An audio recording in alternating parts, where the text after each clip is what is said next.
പ്രസംഗകനാണ് ഒരു community leader എന്ന് പറയുന്നത്. സമൂഹം കാണുന്നത്, സമൂഹം പൊതുവെ കാണുമ്പം ആ കമ്മ്യൂണിറ്റിയുടെ മെയിൻ ആളാണ് പ്രസംഗിക്കുന്നതെന്ന് നമ്മൾ ഇതര സമൂഹങ്ങൾ നമ്മളെ വീക്ഷിക്കുന്ന സന്ദർഭത്തിൽ, കാരണം അദ്ദേഹമാണ് ഇതിനെ നയിക്കുന്ന അല്ലെങ്കിൽ ലീഡർ, അവർ പറയുന്നതാണ് ഏറ്റവും പ്രധാനപ്പെട്ട കാര്യങ്ങൾ.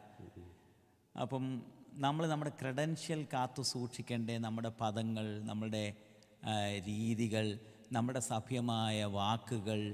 കാരണം ക്രൈസ്തവരും ഹൈന്ദവരും മുസ്ലിങ്ങളും കമ്മ്യൂണിസ്റ്റുകാരും കോൺഗ്രസ്സുകാരും എല്ലാ വിഭാഗങ്ങളും ശ്രദ്ധിക്കുമ്പം നമ്മുടെ കമ്മ്യൂണിറ്റിയെ എന്താണെന്നുള്ളൊരു ഐഡൻറ്റിറ്റിയാണ് നമ്മൾ ഈ പ്രസംഗത്തിൽ കൂടെ സമൂഹത്തിലേക്ക് എത്തിച്ചേരുന്നത്.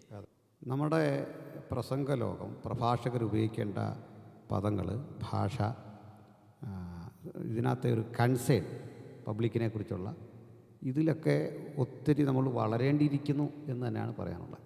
ഒത്തിരി പിന്നിലാണ്, അപ്ഡേറ്റ് ചെയ്യപ്പെടണം, മുമ്പേ പറഞ്ഞ പദം തന്നെ. അപ്പോൾ അതിൽ മനുഷ്യത്വമുണ്ട് നമ്മുടെ പ്രഭാഷണങ്ങൾ, പൊതുസമൂഹത്തോടുള്ള ബഹുമാനവും ആദരവുമുണ്ട്. എതിർക്കേണ്ടതിനെയാണ് എതിർക്കേണ്ടത്. വചനം കൊണ്ടുണ്ടാക്കാവുന്ന ഒരു പരിവർത്തനമുണ്ട്. അത് നമ്മൾ ശബ്ദം കൊണ്ടോ ശബ്ദമാന്തരികത്വം കൊണ്ടോ അല്ലെങ്കിൽ വാചാലത എന്നൊക്കെ പറഞ്ഞൊരു ശൈലി കൊണ്ടോ അഗ്രസീവായൊരു മോഡിലെ അവതരണം കൊണ്ടോ ഇത് പൂരിപ്പിക്കാൻ ശ്രമിക്കുന്നു. ജനവും അത് ആസ്വദിക്കുന്നു. അപ്പോൾ ഈ പ്രത്യേകിച്ച് അതിലൊരു റിസൾട്ട് ഉൽപ്പാദിപ്പിക്കാൻ കഴിയുന്നില്ല പൊതുവിൽ. അപ്പോൾ ഇത് ചിലരൊരു രാഷ്ട്രീയ ശൈലി സംസാരിക്കുന്നു, അതിനകത്തേക്ക് കുറേ ബൈബിൾ വാക്യങ്ങൾ വെച്ച് പറയാനായിട്ട് ശ്രമിക്കുന്നു.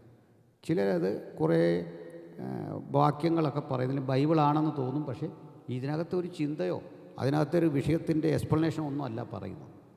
അപ്പോൾ ഇതൊക്കെ വല്ലാത്തൊരു അപകടത്തിലേക്ക് പോകുന്നുണ്ട്. പുനഃപരിശോധിക്കണം തന്നെയാണ് അഭിപ്രായം.